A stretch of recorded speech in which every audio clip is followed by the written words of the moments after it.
At kamusta? Kamusta ang muli sa lahat ng ating mga subscribers, followers, Repa Peeps, Kabapers, at yun din sa ating mga bagong katambayan at sa mga fans ng ating ako pala ang pambansang batugan. Vivo Y12s always lining on LCD screen. Kapag ginagamit niya o kaya ginagamit niya sa camera, nagtitake siya ng photo o kaya nagsiselfie siya, lumalabas yung lining or kaya yung stripe doon sa LCD screen.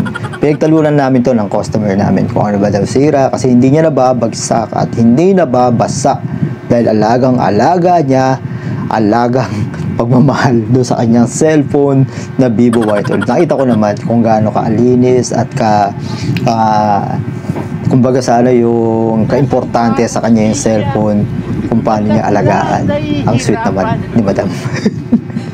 At nakita ko talaga, ang linis, walang damage yung back case kahit yung middle frame. Kaya iningatan natin, nagkaroon ako ng maayos sa pagbaklas para hindi magkaroon ng gasgas or kaya dents sa mga middle frame at sa back cover.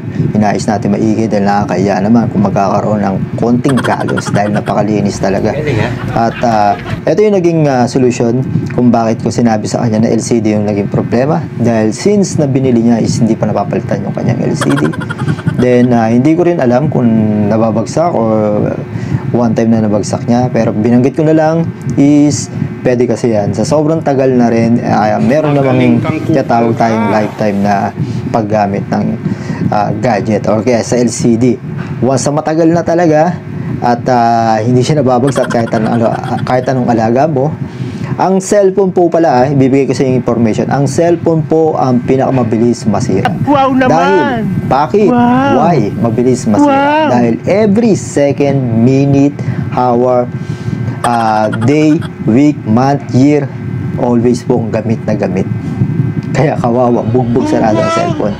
Alam naman ninyo kung ano yung binabanggit kong gamit na gamit talaga yung cellphone. Dahil yan po yung gadget na sobrang gamitin sa buhay natin. Ang cellphone is part ng ating life, pangalawang buhay. Kung wala yung cellphone, wala tayong business, wala tayong mahalagang contact, wala tayong contact sa ibang family natin sa labas ng bansa natin or kaya sa iba pang mga part ng ibang bansa. Kaya ang ginawa ko rito is using change na lang ng LCD screen. Kaya pinakita ko naman kay bossing yun kung ano yung naging sira. At ito pala yung kapalit nung na-restrict na video ko about dun sa Tecno Pop 4 LTE na nalagyan ng hindi ko alam kung anong violation. Sayang, ang ganda sana ng views. At ito kagad, nag-upload kagad ako. At syempre, huwag nyo kalimutan na don't skip the ads. Syempre, yung aking YouTube channel, ibib6792. At syempre, patuloy nyo pang supportan at mag-follow po kayo sa akin para makapag-upload pa ako ng mas maraming video tutorial. At maraming salamat po muli. Dilaw na ipin mo!